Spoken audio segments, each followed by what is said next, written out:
We all played the game of life, so I won't be going into too much detail into describing the gameplay, but I will rant about specific issues I have with it. First of all, I am fine with the school tutorial levels. Those are a necessity just to stop the player characters from behaving like feral animals. Not that it's that much of an improvement in most cases, but hey, you do you. But after that you have the choice to do an extended tutorial called University or College that on some servers is free, but on others is paid DLC on a supposedly free game. And that wouldn't be a problem if there weren't job classes you can only play after finishing these extended tutorials, like doctor or lawyer job classes. And on a related note, after you finish the tutorial, extended or not, in most cases your parent characters or even the state fraction you are in is trying to guilt you into starting the main campaign, like it is somehow frowned upon to do some interesting side quests before starting the main campaign. Those players might say something like, be a functional member of society, or why did you even go to law school in the first place, and stuff like that. Well, anyway, only if you have enough minerals, sufficient Vespine gas or other resources a few players get from their parent characters, you can pursue side quests early in the playthrough and not have to play the whole game amassing those resources before you can do those side quests, like traveling the world, pretending to find yourself and telling yourself you are now more enlightened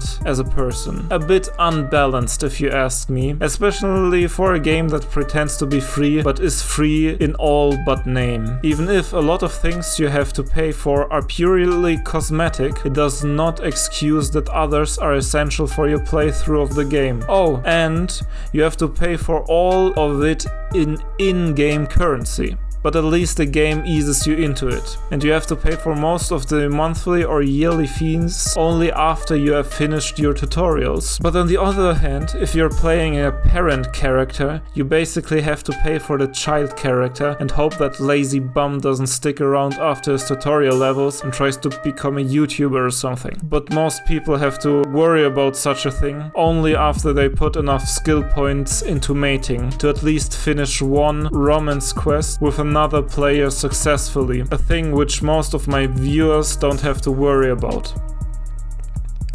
But the monetary death by 1,000 cuts, you're dying by playing this game, is one thing I do not appreciate about this game. Another thing is that there are no game guides or something made directly by the game developers. Oh, some player fractions, like religions, might tell you that they have documents allegedly written by the game developers, but using those in any context other than a spiritual or philosophical quest, or in some cases even historical, is not enough to have a good playthrough, at least in the current meta. So you have to abide by the rules the politician players make up to ensure at least some sort of structure in your playthrough. On the other hand, the hard-coded overworld interaction mechanics, the so-called laws of nature, have to be data mined by other player characters, which takes a long time. But the process for data mining seems to be accelerating in the last 100 to 200 in-game years as a result of letting more starting players play the in-game tutorial, which hey, is a good thing.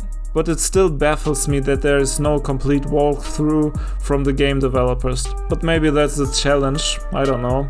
And the last thing I want to mention is that the game events are repeating. Oh, they might call it something else, or might vary the impact it has on the gameplay. Like say for example the Great Depression in 1929 compared to the financial crisis in 2008. Both financial crises, but it's basically the same thing. And don't get me started on the World War events. I mean, good, they made two. They were popular on all the servers, and they even teased the third one back with the Cuban Missile Crisis, the Sino-Soviet border conflicts events, and recently in the Trump orders missile strike on the Iranian general New Year's event. But I'm sick of these kinds of war events. I'm just not a PvP player, and I'm even sick on these teasing event. Oh, and the developers should not implement things like the NORAD computer error if something so stupid would actually have led to a multi-server PvP event. That's just insulting from a narrative view. What started the World War, dodgy programming. Thank God competent player characters saw through that shitty little tease that the developers implemented. But yeah, I should leave it at that and stop rambling. Overall, it's a good game, even a great game if you get good, so don't rage quit, subscribe to my channel and have a nice day. Peace.